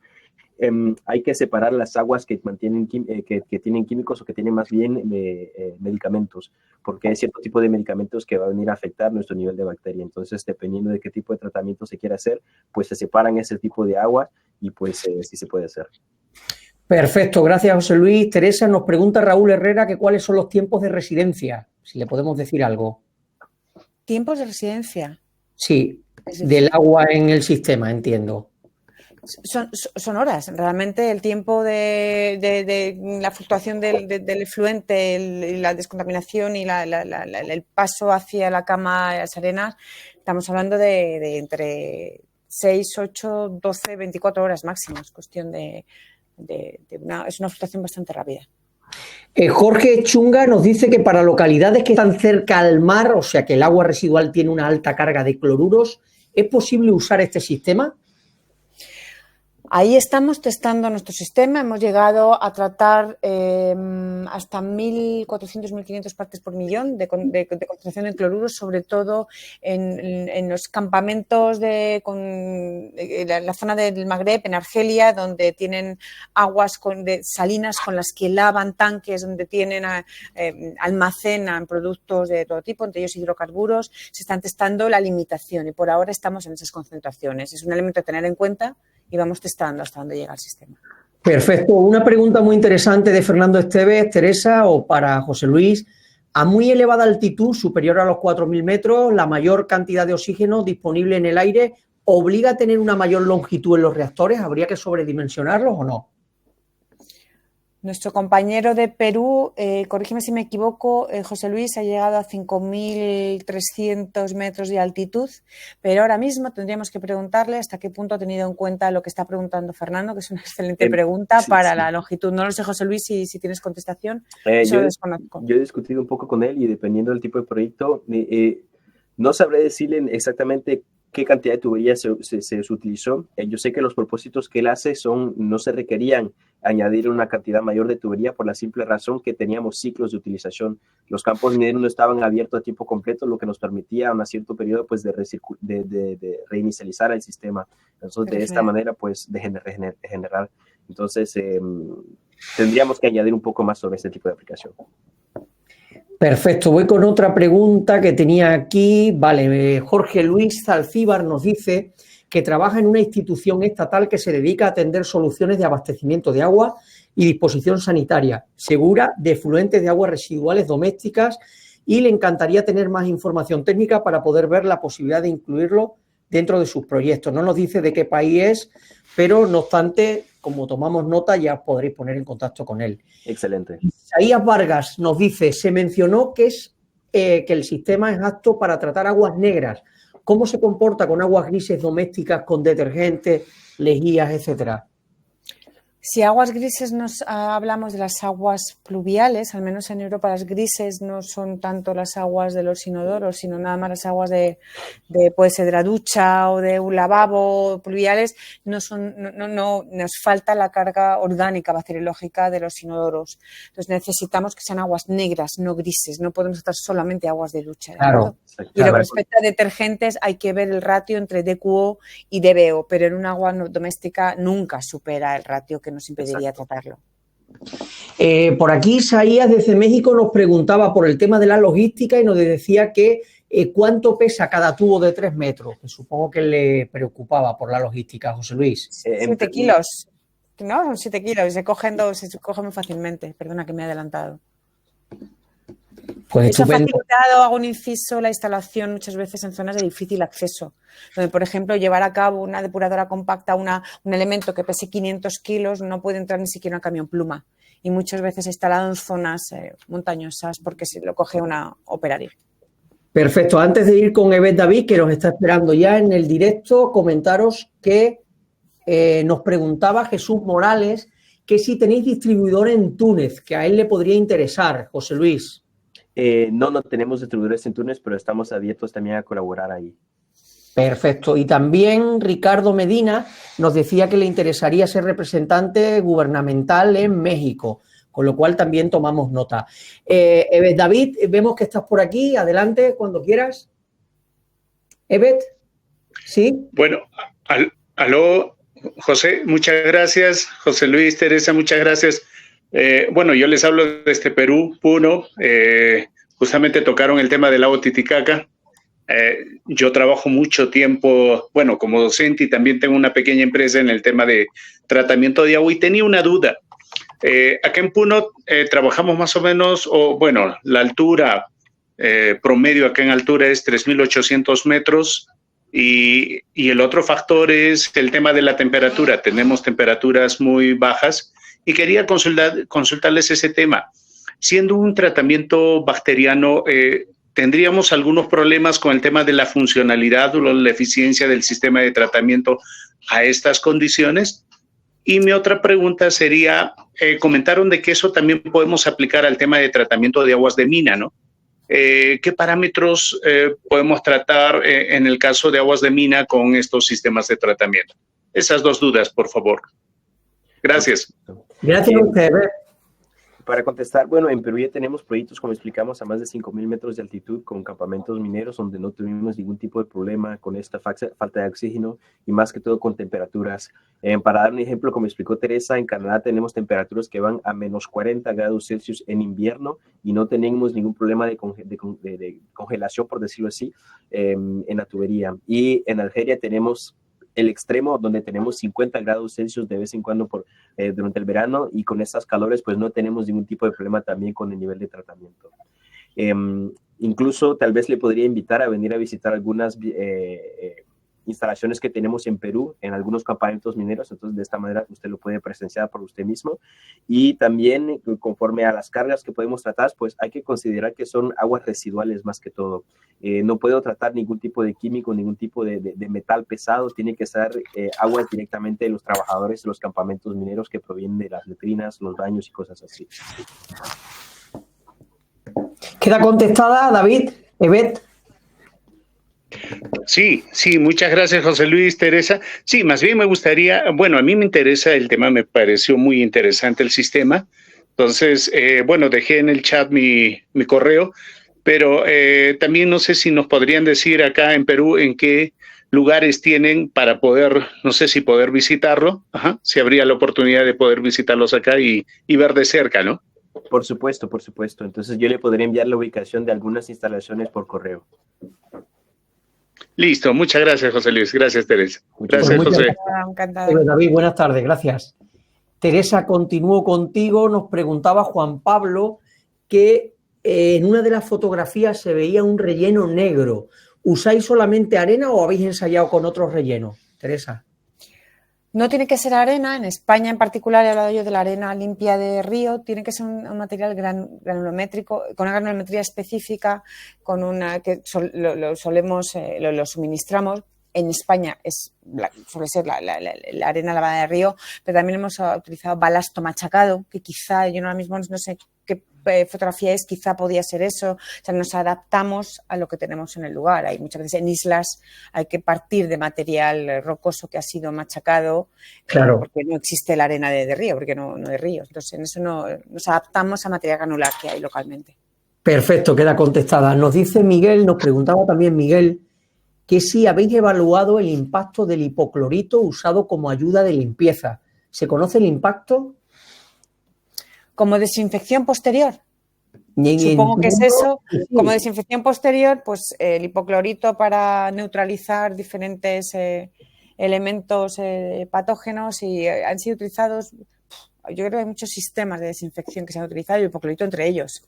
Todo depende del sistema, del nivel de desinfección que hay que garantizar. José Luis, nos pregunta José Chunga, que qué datos se requieren para cotizar un sistema completo. Bueno, en términos de datos necesito saber en primera cosa un caudal, conocer los parámetros del agua que tengo que tratar, conocer también los parámetros que se exigen, qué parámetros tengo que obtener al final del tratamiento, la ubicación, el espacio y más que todo pues el lugar de donde se va a ubicar el proyecto. Poder contactarlos directamente también para enviarle más información sobre eso, por supuesto. Perfecto. Richard Álvarez nos decía que en los últimos años lleva promoviendo el reuso de agua residual. Sin embargo, en Bolivia aún no tienen una normativa, solamente contamos con una guía para reuso. Pero creo que con esta tecnología tan interesante se podría promover más el reuso. Me gustaría contar además con los catálogos, documentos, guías, etcétera, para instalarlo y con la tubería que enseñó Teresa. Bueno, pues como tenemos sus datos, José Luis, también puedes contactar después con Richard. Por supuesto. Vale, Juan Pablo nos pregunta que para que en un lugar de continuo el vuelco del efluente sea por pulsos, de manera que se rellenen suficientemente las cañerías. Teresa, esta es la pregunta de antes que nos hacía Juan Pablo sobre el tema de los sifones, si utilizaba sifones o no. Ahora nos dice que para que en un lugar de continuo el vuelco del efluente sea por pulsos, de manera que se rellenen suficientemente las cañerías. Entiendo que si hay un sistema de pulso o el sistema es continuo, ¿no? ¿Es a lo que se refiere? Vale, quiero entenderlo. El sistema es continuo, se distribuye. En algunas fotografías que he mostrado se veían las diferentes arquetas de reparto, las cuales en su interior, pero no hemos entrado en ese detalle. En eso daremos todos los detalles técnicos correspondientes. Cada arqueta de reparto tiene diferente número de bocas y tienen reguladores de caudal que se calibran para que según el efluente el reparto sea homogéneo entre todos los conductos que están conectados a la misma arqueta. O sea, todo eso está relacionado con la distribución que se hace, con el diseño del mismo, con la regulación de los reguladores de caudal, que no he mostrado porque si no nos extenderíamos muchísimo. Claro, gracias Teresa. Mira, Carlos Castaño nos pregunta que según vuestro criterio y los resultados al final del proceso, en vuestra opinión, para reusar el agua, ¿qué tratamiento se debe realizar? O si con el sistema es suficiente para reusar el agua. Yo diría que en Europa lo primero sería poner de acuerdo a la administración, partiendo desde Europa, desde Bruselas, porque respecto a la reutilización hay todo un debate descomunal en el cual esperamos avanzar correspondientemente. Está muy condicionado por la normativa local. No sé si, José Luis, tú lo que quieres... pues va a depender más que todo de qué tipo de reutilización se quiere hacer. Si es directamente para consumo humano, pues de cierto se puede utilizar un proceso de cloronización, se me olvida la palabra, o cualquier tipo de proceso de desinfección, pero hay en ciertos lugares, por ejemplo en Senegal, donde hemos directamente utilizado el agua para huertas de legumbres o cosas así y no tenemos ningún problema en términos de contaminación. Y depende también de cómo se va a reutilizar el agua. Si, por ejemplo, utilizamos procesos de esparción, pues los rayos UV del sol pues pueden terminar de matar los patógenos que tenemos de coliformes fecales en el agua. Entonces, siempre va a depender de cómo queremos reutilizar el agua. Perfecto, gracias José Luis. Teresa, el tema del hipoclorito antes de Miguel Horta, nos han vuelto a hacer otra vez la pregunta del hipoclorito, pero creo que va por otra parte, no va por la parte de la desinfección. Es que, ¿qué impacto tiene el hipoclorito químico muy común en limpieza sobre el sistema? Exactamente. Entiendo que hay sitios que se hace limpieza con este desinfectante y que cuando ese desinfectante llega a vuestro sistema, ¿cómo reacciona Tenemos que limitarlo. Hay que limitar la concentración de hipoclorito, porque una concentración muy por encima de un 1 o 2%, me atrevería, ahí podemos ver puntualmente el contaminante del agua, es un elemento químico que arrasa las bacterias. El hipoclorito, muchas veces en industrias alimentarias que tienen que limpiar, se ha pasado a utilizar elementos de limpieza, desinfectante, que no tienen hipoclorito. Perfecto. Pensaba que preguntaba sobre él en desinfección posterior. Yo también, pero ahora viéndolo ya que estaba más claro aquí, ya veo que iba por otro derrotero. Richard Álvarez nos pregunta que luego del tratamiento primario, ¿cuáles serían los requisitos mínimos de DBO, DQO, sólidos en suspensión, nitrógeno y fósforo mínimos para que el sistema sea eficiente, ya que si los valores son mayores a los requeridos, se podría bajarlos con un tratamiento biológico previo? Y no le entiendo bien ahí, pero bueno, entiendo que lo que nos quiere decir es que para que el sistema no se desequilibre, entiendo que cuáles serían los requerimientos mínimos de esa DBO, DQO, sólidos en suspensión, nitrógeno y fósforo. A ver, si hablo desde Europa, en este caso desde España, tenemos que garantizar ciertos valores de DBO, que todos los conocemos, el de los 25 miligramos por litro, DQO 125, sólido en suspensión 30-35. Son los objetivos, la normativa, lo que nos exige.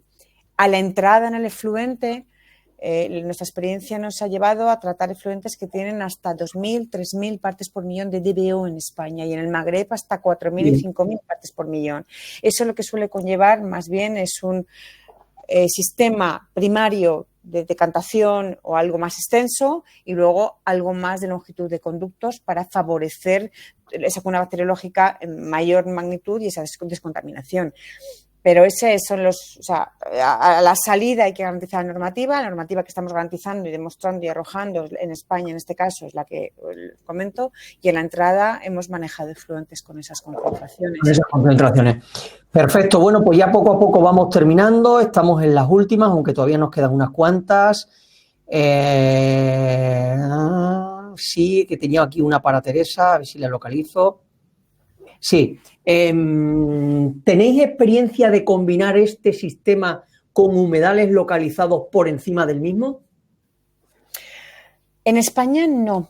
En otros países, en Francia, lo hemos hecho muchas veces como sistema, se le llama sistema terciario del humedal, pero realmente ha venido a complementar el tratamiento secundario que el humedal se podía quedar corto o que requería mayores, o sea que están combinados. En España todavía no, estamos hace poco tiempo, hemos aterrizado hace año y medio, pero sí que se ha utilizado muchas veces como afino, terciario, complemento el secundario que era el humedal previo. Perfecto. Gilberto Contreras nos pregunta que si el sistema puede tratar aguas residuales de rastros, que la verdad no sé a qué se refiere, quizás José Luis en América Latina tenga más claro qué son los rastros. El término no me suena. No, si nos lo aclara, le podemos... Continúo, Miguel Horta nos dice que quiere ser representante en Uruguay, nos deja su mail y demás, y dice que hace más de 30 años que opera en el campo del tratamiento de efluentes, ¿de acuerdo? Con lo cual también nos pondremos en contacto con él. Raúl Herrera dice que ustedes recomiendan las dimensiones y la ingeniería de la planta del tratamiento primario. Ah, bien, es pregunta. ¿Ustedes recomiendan las dimensiones y la ingeniería de la planta del tratamiento primario? Es decir, que si vosotros ya previamente recomendáis ese pretratamiento o lo calculáis. Damos indicaciones mínimas, pero no proyectamos, no somos ingeniería. Nosotros sí que dimensionamos el tratamiento secundario nuestro y pero el tratamiento primario indicamos un mínimo de tiempo de retención y los mínimos elementos de desgrasado, desarenado o tamizado si vemos que la contaminación lo requiere, pero no entramos al detalle. José Luis, corrígeme si me equivoco, No, si es exacto. en latino hacemos diferente. Y María Luisa, ya para ir cerrando, nos hace una pregunta también muy interesante, que es que si existe algún problema con relación a la generación de olores. Teresa, que vosotros tenéis experiencia en bastantes sitios. Los olores se producen realmente nada más en la fermentación de la fusa séptica del tratamiento primario. Dentro de nuestro sistema no huele. El tratamiento secundario en sí, la degradación de la contaminación no produce olor. Es la fermentación del tratamiento primario. Por esa razón se pone una boca de ventilación a cota del terreno natural a la salida de nuestro sistema y tiene que haber un elemento de ventilación antes de la entrada de la fosa que esté por encima, digamos, de lo que podría ser la nariz de un ser humano. Pues se suele llevar por fachada hasta tejado. Perfecto. Por eso te decía que como tenéis mucha experiencia por todo el mundo, era interesante que quedara contestada. Vamos con la última, si no entra ninguna, sería Jorge Luis, que nos dice: ¿el sistema es apropiado para el agua proveniente del lavado del fruto del café? José Luis debe entender de lo que le pregunto. Supongo que es de Colombia. Yo no sé contestar eso. ¿Es de Colombia? Claro, lo importante que hay que entender aquí es que yo necesito absolutamente aguas residuales, materia orgánica para poder tratar el agua. Dependiendo ya de qué tipo de agua se puede mixar o cosas así, pues ya tenemos que tratar proyecto por proyecto. Pero sí tengo que considerar a materia residual por lo mínimo en cada planta de tratamiento. Necesitamos al ser humano, necesitamos las bacterias intestinales que vienen del ser humano no podemos dar un agua nada más limpieza. El tratamiento no es para procesos de agricultura o de industria, sino que es para agua doméstica. Estupendo, José Luis, pues queda aclarado. Leo un par de comentarios del foro y ya vamos cerrando. Nos decía Felipe Parraguet que desde Chile que les interesa dialogar con ustedes para la representación, y Filberto Hernández que le interesa ser representante pero que le gustaría ver antes los catálogos del sistema. Pues no hay ningún supuesto. problema, se los podéis enviar, ¿de acuerdo? Y nada más, aquí lo dejamos. Yo creo que, bueno, ha entrado algo rápido. El tema de tratamiento para purines, Teresa, entiendo que para purines no tiene sentido, ¿no? Para purines la concentración de nitrógeno es descomunal para Claro. la DBO a la que hacemos frente realmente, y conlleva en las pruebas que hemos hecho hasta ahora unas instalaciones de una recirculación cuya magnitud no termina de casar en economía de escala. No obstante, estamos en diferentes proyectos de investigación al respecto. Perfecto. Y Matiel López nos dice que es el director técnico de AID Ingeniería y que le gustaría ser representante para Guatemala. ¿De acuerdo? Nos deja también su correo. Y ya vamos a atender la última persona que está entrando, Jorge Luis Zalcíbar. Buenas tardes, Jorge Luis. Buenas tardes. Adelante. Desde Perú. Bueno, Jorge. Sí, ¿se me escucha? ¿Se me escucha? No Hola. lo oímos. Creo que no podemos escucharlo. Hola, ¿se me escucha? Ahora sí. Hola, ahora sí. Adelante, buenas tardes. Buenas tardes, desde Perú. Les decía que yo trabajo en una institución estatal que da atención con obras de saneamiento a la zona rural principalmente, ¿no? En este caso, el tratamiento, como son soluciones individuales por lo general, el tratamiento primario para las aguas negras se da en un biodigestor que correspondería más o menos a un tanque o fosa séptica, ¿no? Y el efluente de este biodigestor se une luego con aguas grises y la preocupación es esa, ¿no? Que si ese conjunto de aguas pretratadas, en el caso de las aguas negras, porque provienen del inodoro únicamente, y la reunión con las aguas grises que ya provienen de la ducha, del lavadero, puedan ser finalmente tratadas con este sistema. Esa era mi pregunta y por ahí les he dejado mi correo, por favor, porque estoy muy interesado en el sistema. Gracias. Por Buenas supuesto. tardes. Vale, pues Muchas gracias, Jorge.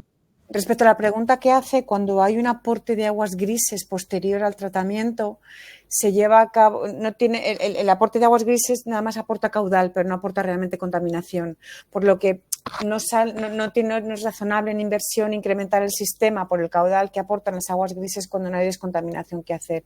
Por lo que lo que suele hacer es, tras la fosa de tratamiento primario, se pone el sistema, se ubica, se depura ese efluente de aguas negras y ya a la salida con agua limpia y depurada se añaden las aguas grises que ayudan a incrementar el caudal con el cual poder reutilizar, regar o lo correspondiente. Pero penalizar el sistema con caudal de aguas grises que no conlleva descontaminación y solamente incrementa la instalación no suele ser razonable. Estupendo, Teresa, gracias. Y ya voy con la última y cerramos. Juan Carlos nos preguntaba que si hay restricciones para operación por temperatura para climas fríos. Creo que antes habías hablado algo de que tenéis... José Luis tienen 40 grados bajo cero en invierno, o sea que puede contarlo. Sí, bueno, no tenemos ninguna restricción. Por supuesto que tenemos que hacer la instalación antes de que la temperatura de congelación pues esté ya implementada, ¿no? Entonces necesito que el suelo pues tenga una cierta temperatura, pero normalmente si estamos antes del punto de congelación no tenemos ningún tipo de problema. Perfecto, bueno, pues si os parece, aquí lo dejamos. Gracias, Teresa, gracias, José Luis. Ha sido un placer. Yo, para despedirme, como siempre, le quiero dar las gracias de nuevo a todos los asistentes, especialmente a aquellos de todos los rincones de América Latina que han sido los protagonistas en la tarde de hoy. Han sido casi 350 los inscritos al evento. Darle las gracias, como decía, a José Luis Izaguirre y a Teresa Pérez por su excelente exposición y por compartir con nosotros su conocimiento y su experiencia. Ha sido un verdadero placer teneros con nosotros hoy y, como no, a vuestra empresa y a todo el equipo, tanto de DBO International como DBO Spain, por su patrocinio. Gracias a todos, espero que haya sido de vuestro interés y nos vemos pronto. Mientras tanto, nos tenéis a diario con toda la actualidad del sector en aguasresiduales.info. Un saludo y hasta pronto, Teresa, hasta pronto, José Luis. Gracias a todos. Muchas gracias Muchísimas gracias a todos. Buenas tardes.